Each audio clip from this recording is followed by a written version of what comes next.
সে তোমাকে ছেড়ে দিয়ে চলে গেছে, তার সাথে যোগাযোগ নেই, কথা নেই, কোনো মেসেজ নেই, কল নেই, কিন্তু সে আজও তোমাকে ভীষণ পরিমাণ ভালোবাসে।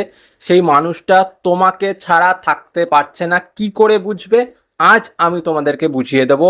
এমন কিছু তোমাদেরকে সংকেত দেখাবো যার মাধ্যমে তোমরা অতি সহজে বুঝে যাবে যে সেই মানুষটা আজও তোমাকে ভীষণ পরিমাণ ভালোবাসে, কোনোভাবেই ভুলতে পারেনি। চলো আজকের ভিডিও স্টার্ট করে যাই। যদি মনে হয় যে ভিডিওটা ভালো লেগেছে, ভিডিওটা দেখে কিছু শিখতে পেরেছো, বুঝতে পেরেছো, মন ভালো হচ্ছে, ভিডিওটি দেখার সাথে সাথে থ্যাংক ইউ ইউনিভার্স কমেন্টটা করে যেও, আর চ্যানেলটা সাবস্ক্রাইব করে দিও, ভিডিওটা লাইক করে দিও। চলো শুরু করা যাক।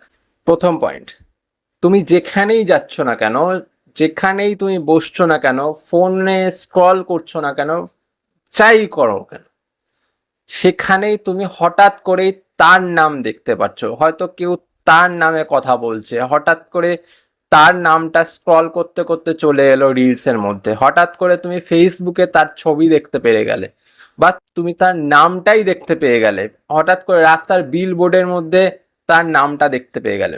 এই যে নাম দেখা বা তার ছবি দেখা বা এমন ফিল হওয়া যে তার নামে কেউ কথা বলছে, এই বিষয়গুলো কিন্তু শুধু নর্মাল বা কাকতালীয় হতে পারে না। এই বিষয়গুলো কিন্তু শুধুমাত্র এটার জন্য হয় যে সেই মানুষটা তোমাকে নিয়ে ভাবছে তার জন্য। আর সেই মানুষটা যদি তোমাকে ছেড়ে গিয়ে থাকে, সেই মানুষটা যদি তোমাকে ছেড়ে গিয়ে ভালো থেকে থাকে, সেই মানুষটা তোমাকে ছেড়ে গিয়ে খুশি থাকতে শুরু করে, তাহলে সেই মানুষটা তোমার কথা কোনো সময় ভাববে না। আস্তে আস্তে সেই বিষয়টা তোমার ভেতর থেকে মলিন হয়ে যাবে। কিন্তু এই বিষয়টা যখন ফুটে উঠছে, এই বিষয়টা তোমার কাছে আরো বেশি করে জানান দিচ্ছে, তাহলে এটার মানে কিন্তু এটাই যে সেই মানুষটা তোমাকে মিস করছে, সেই মানুষটা তোমার কথা ভাবছে। আর কেন ভাবছে? সে তোমাকে ভালোবাসে তাই ভাবছে।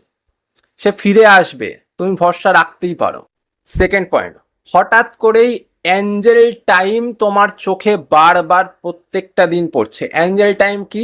ঠিক সকাল 11টা 11 বা রাত্রির 22টা 22, এই দুটো অ্যাঞ্জেল টাইম আছে। এই অ্যাঞ্জেলিক টাইম যদি তোমার চোখে বারবার পড়ছে, আর যখনই তোমার চোখে সেই অ্যাঞ্জেলিক টাইমটা পড়ছে, তখনই তুমি এটা লক্ষ্য করতে পারছো যে তুমি সেই মানুষটার মুখটা দেখতে পাচ্ছ, বা সেই মানুষটার নাম মনে পড়ে যাচ্ছে, বা তার ফেস বা সেই মানুষটার কথাগুলো তোমার চোখে ভিজিবল হয়ে যাচ্ছে। এই ভিজিবিলিটি বা এই বিষয়টা কিন্তু শুধুমাত্র এর জন্যই যে সেই মানুষটা তোমাকে মনে করছে, সেই মানুষটা তোমাকে ফিরে পেতে চাইছে, তোমাকে মিস করছে। সেই মিস করার জন্য কিন্তু তুমি এটা বারবার চোখে দেখে ফেলছো।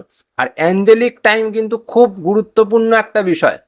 অ্যাঞ্জেল নাম্বার যেমন গুরুত্বপূর্ণ বিষয়, অ্যাঞ্জেলিক টাইমও খুব গুরুত্বপূর্ণ বিষয়। এই টাইমে সেই মানুষটার ছবি বা সেই মানুষটার কথা মনে পড়া কিন্তু খুব বড় একটা বিষয়। থার্ড পয়েন্ট, স্বপ্নে আসা। স্বপ্নে দেখছো প্রত্যেক দিনই আসছে সে, সেই মানুষটা স্বপ্নে এসে তোমাকে কিছু বলতে চেষ্টা করছে, কিন্তু কিছু বলছে না, চুপ করে রয়েছে। সেই মানুষটা হাত ধরে বসে আছো, সেই মানুষটা দেখছো কষ্ট পাচ্ছে, কাঁদছে, তোমার হাত ধরে হয়তো কাঁদার চেষ্টা করছে, কষ্ট পাচ্ছে, দুঃখ পাচ্ছে। এই কষ্ট পাওয়া, দুঃখ পাওয়া, বেদনা পাওয়া, তোমার স্বপ্নে আসা, এইটা কিন্তু বড় একটা বিষয়। যখনই সেই মানুষটা মিস করবে, যখনই সেই মানুষটা কষ্ট পাবে, যখনই সেই মানুষটা তোমাকে নিয়ে ভাববে, সেই মানুষটা স্বপ্নে আসবে। কারণ যখনই সেই মানুষটা তোমাকে নিয়ে ভাবছে, সে সাবকনশাসে একটা মেমোরি পাঠাচ্ছে বা সাবকনশাসে একটা এনার্জি পাঠাচ্ছে। আর যখনই সে ভাবছে, সেই এনার্জিটা সে না চাইতেও তৈরি করে ফেলছে। এটাই হচ্ছে মেইন ব্যাপার।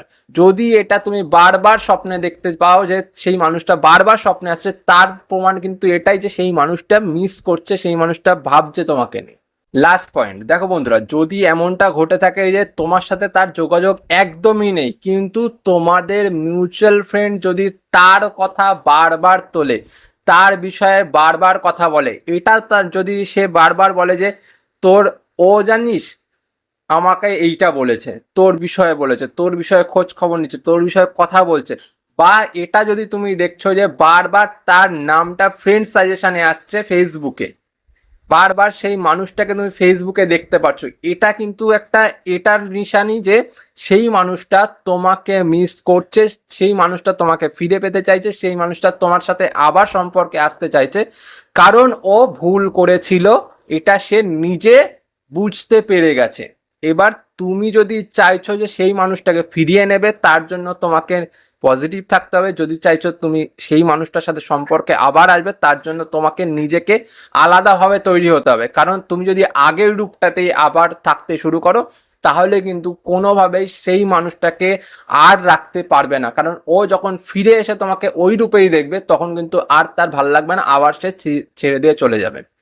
এবার তুমি যখন এটা দেখবে, তখন থেকে কিন্তু তোমাকে নিজেকে স্ট্রং হতে হবে, নিজেকে এগিয়ে নিয়ে যেতে হবে, তোমাকে নিজেকে প্রত্যেকটা দিন উন্নত করতে হবে। এটা হচ্ছে মেন ব্যাপার। লাস্টে এইটুকুনি বলবো, দেখো বন্ধুরা, যে যতই আমরা বলি যে ভালোবাসা নষ্ট হয়ে গেছে, ভালোবাসা ছেড়ে দিয়ে চলে গেছে, ভালোবাসা আর ফিরবে না, সে অন্য কারোর সাথে সম্পর্ক করে নিচ্ছে, কিন্তু সবসময় এটা সঠিক নয়। যতই আমরা ভাবি যে সে ছেড়ে চলে গেছে, যতই আমরা ভাবি সে কষ্ট দিয়ে চলে গেছে, যতই আমরা যেমনই ভেবে নিই না কেন, ইউনিভার্স কিন্তু এমন একটা বিষয় যা আমাদের ভালোবাসাকে ফিরিয়ে আনার চেষ্টা করে, আমাদের ভালোবাসাকে নতুন রূপ দেওয়ার চেষ্টা করে, আমাদের ভালোবাসাকে আমাদের কাছে আনার চেষ্টা করে। এবার তোমার প্রিয়জন যখনই তোমাকে নিয়ে ভাববে, যখনই তোমাকে নিয়ে চিন্তা করবে, যখনই তোমাকে নিয়ে কষ্ট পাবে, তোমার কাছে কিন্তু একটা এনার্জি আসবে, আর এই এনার্জিটাই কিন্তু তোমাকে তোমার প্রিয়জনের কাছে ফিরিয়ে আনতে বাধ্য করবে। ঠিক আছে? এবার এটা বুঝে তোমাকে তোমার মতন করে থাকতে হবে। ভালোবাসা কিন্তু মুখে কোনো কথা বলে না, মুখে বললাম ভালোবাসা হয়ে গেল, মুখে বললাম না ভালোবাসা হলো না। ভালোবাসা তখনই প্রকাশ পায় যখনই সেই ভালোবাসাটা কষ্ট পায়, যখনই সেই ভালোবাসা তোমার অনুভব বোধ করে বা তোমার অভাব বোধ করে, তখনই ভালোবাসাটা প্রকাশ পায়। এবার যখনই তুমি এরকম সিগন্যাল পাবে, তখন কিন্তু নিজেকে সতর্ক করতে হবে, নিজেকে স্ট্রং করতে হবে। নিজেকে ভেঙে ফেললে, নিজেকে নুয়ে দিলে কোনো সময় ভালোবাসা পাওয়া যাবে না। তো আশা করি ভিডিওটা ভালো লাগলো। যদি ভিডিওটা ভালো লেগে থাকে, থ্যাংক ইউ ইউনিভার্স, কমেন্টটা করে যেও, আর সাথে সাথে ভিডিওটা লাইক করে দিও, আর চ্যানেলটা সাবস্ক্রাইব করে দিও অবশ্যই। আজ চলি, পরে দেখা হবে অন্য কোনো ভিডিওতে। টাটা।